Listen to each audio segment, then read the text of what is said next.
Hello guys, Colin here. Recording guitar at home can be tricky. Traditionally, you want to stick a microphone in front of a loud cabinet and record the sound of the speaker moving the air, but many of us don't have the luxury of being able to crank an amp loud enough to achieve the desired results.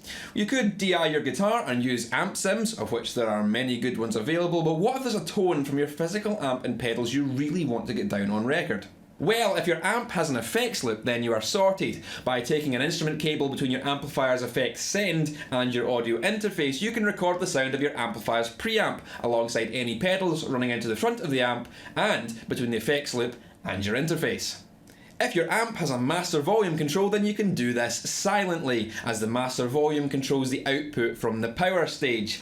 You'll still need to gun any channel volumes you have, as these are influencing the volume from the preamp which you are trying to capture. Know that some amps will label a channel volume control as a master, especially if it's a small one-channel amp like this orange Micro Dark. So if you're getting no output to your interface with the master volume turned down, then it's actually a preamp volume control.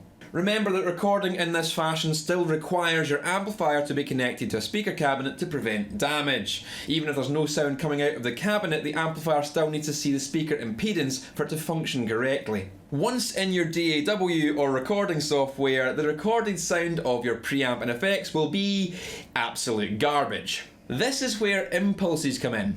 Impulse responses, or IRs, do the job of recreating the sound of a physical speaker cabinet. By passing our preamp recordings through an IR, it will respond and generate the sound we would have got if a particular mic was sitting in front of a particular speaker cabinet.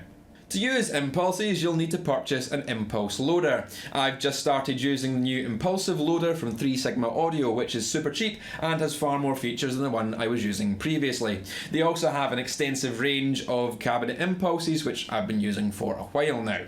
By applying the impulse loader to your guitar track, you can choose your desired cabinet and mic placements and be rewarded with excellent studio quality guitar sounds that will fit into your mix effortlessly.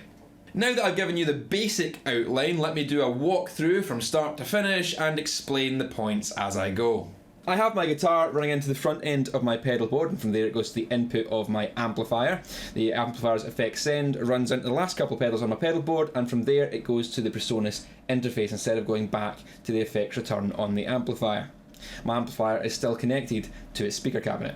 I have this track record enabled and set to match the input on my interface. I can now start to record the preamp sound from my amplifier.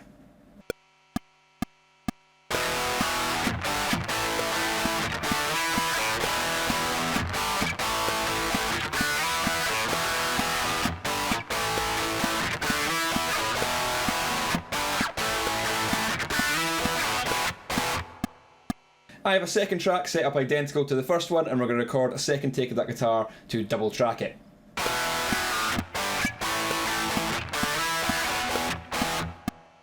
Both of those mono tracks are feeding into a stereo bus so I can get them panned left and right. Here's what it sounds like right now.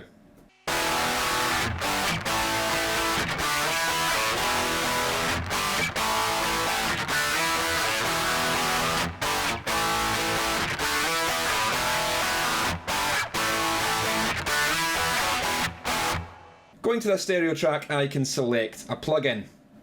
I've selected Sigma's Impulsive, and now the impulse loader is applied to this track.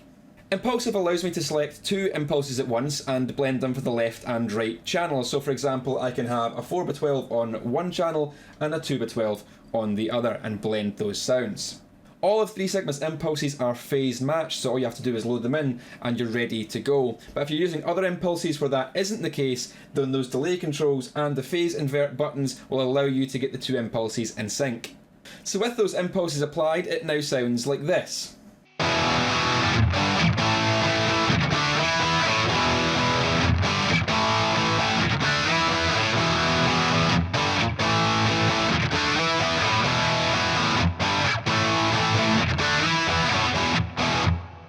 Now I can trade out impulses, change their volumes and how they're panned until I've got a sound that I'm happy with.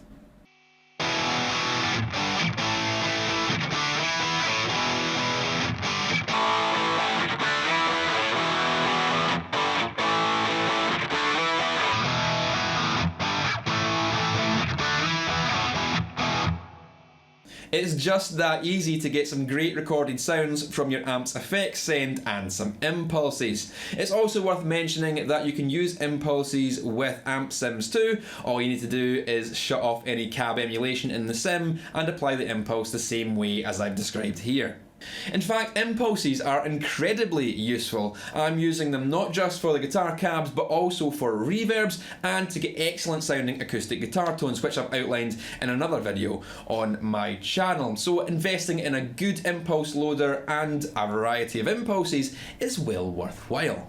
I'll have links to the 3 Sigma Impulsive loader and their impulses in the description box underneath this video, as that's what I've been using here, but feel free to look around and find something that works for you. And if you've liked this video and you want to see more content from me, then you can hit the subscribe button and you will be notified of all new content as it comes out.